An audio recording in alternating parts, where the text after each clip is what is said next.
है भाई इस शहर की, जैसे आपने कहा साल से मैं साहित्य और संस्कृति ले लेती हूँ, धर्म और सियासत को छोड़ देती हूँ क्योंकि मर्द ना बहुत आसानी से जगह घेर लेते हैं। मर्द यूँ बैठते हैं, उनको यूँ बैठने में या यूँ बैठने में कोई दिक्कत नहीं है। अब आप बम्बई जाएंगे तो फिल्म हमारे डीएनए में है। अब इलाहाबाद के, प्रयागराज के की संस्कृति को, संगम को, कला को, साहित्य को बिल्कुल उसकी किरदार से अलग नहीं कर सकते। और ये भी और रबड़ी और काले गाजर का हलवा खा खा के मैं पढ़ने का शौक़ नहीं, पढ़ने से इश्क होना चाहिए।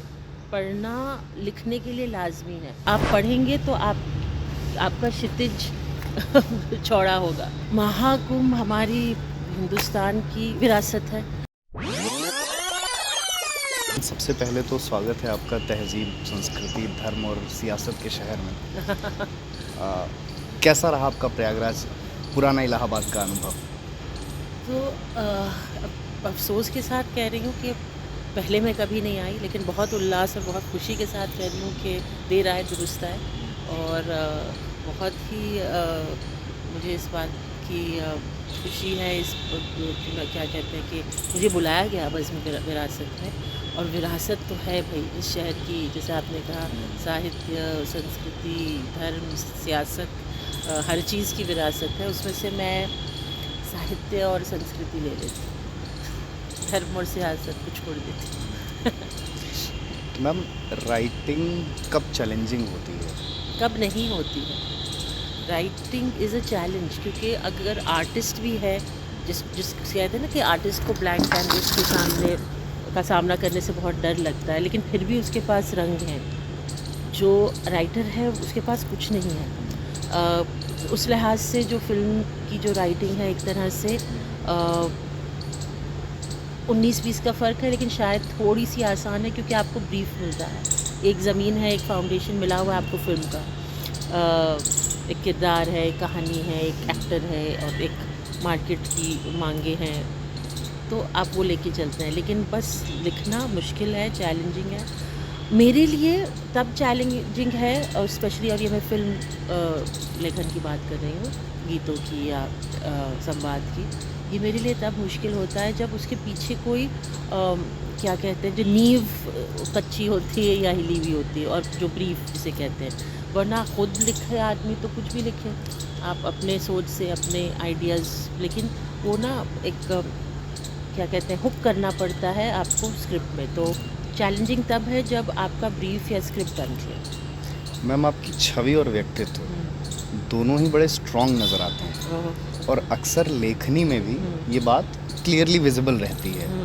तो ये, और कल भी आपने एक बात कही कि बड़ा मतलब जो एक मेल डोमिनेंस है उससे आप थोड़ा प्रभावित होती हैं।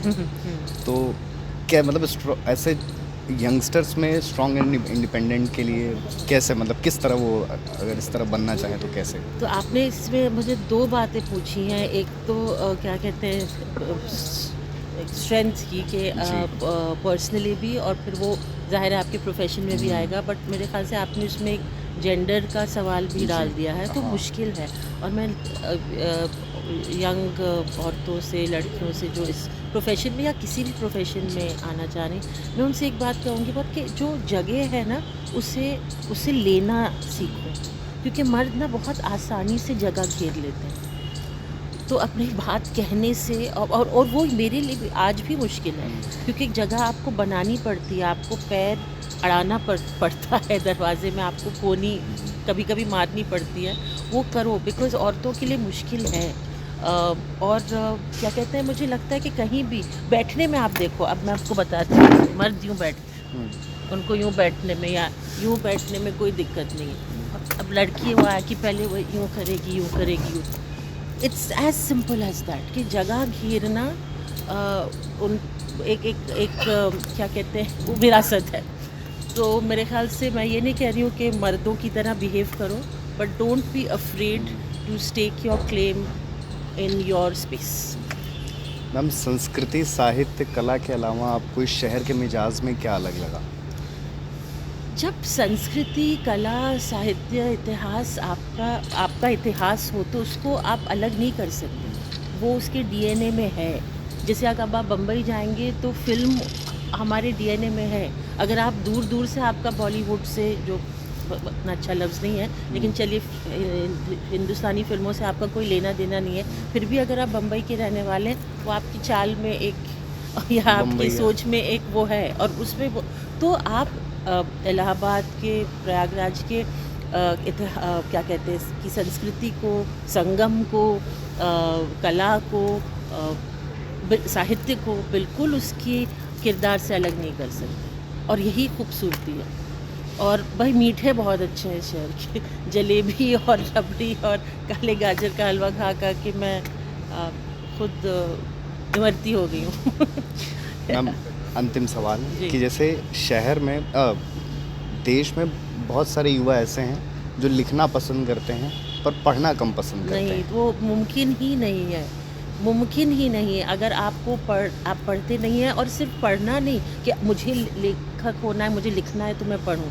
पढ़ने से पढ़ने का शौक़ नहीं, पढ़ने से इश्क होना चाहिए। पढ़ना लिखने के लिए लाजमी है, बिना, और वो इसलिए नहीं क्योंकि आप पढ़ के लिखेंगे, नहीं, आप पढ़ेंगे तो आपका क्षितिज चौड़ा होगा, आपकी जो क्या कहते हैं, आपकी सोच, आपकी समझ, आपके खिड़कियाँ खुलेंगी, दर खुलेंगे, और इमारत फिर जो आप खड़ी करेंगे वो बुलंद होगी। मैम, प्रयागराज महाकुंभ के लिए कोई मैसेज आखिरी में? महाकुंभ हमारी हिंदुस्तान की विरासत है, और मुझे लगता है कि मैं बार बार वहीं आ रही हूँ, त्रिवेणी की ओर और संगम की ओर, कि मुझे लगता है कि ये न सिर्फ एक क्या कहते हैं धार्मिक उत्सव है, ये हमारी एक संस्कृति का, हमारी गंगा जमुनी तहज़ीब का एक हिस्सा है, और उसे हमें उसी तरह मनाना चाहिए। बहुत एक लफ्ज़ है जो कभी कभी गलत भी इस्तेमाल होता है, लेकिन मैं यहाँ पे बहुत ही अच्छी नियत और सच्चे दिल से कहती हूँ कि एक इंक्लूसिव कुंभ हो, क्योंकि हमारा साझा एक उत्सव है, and this is India. Thank you ma'am.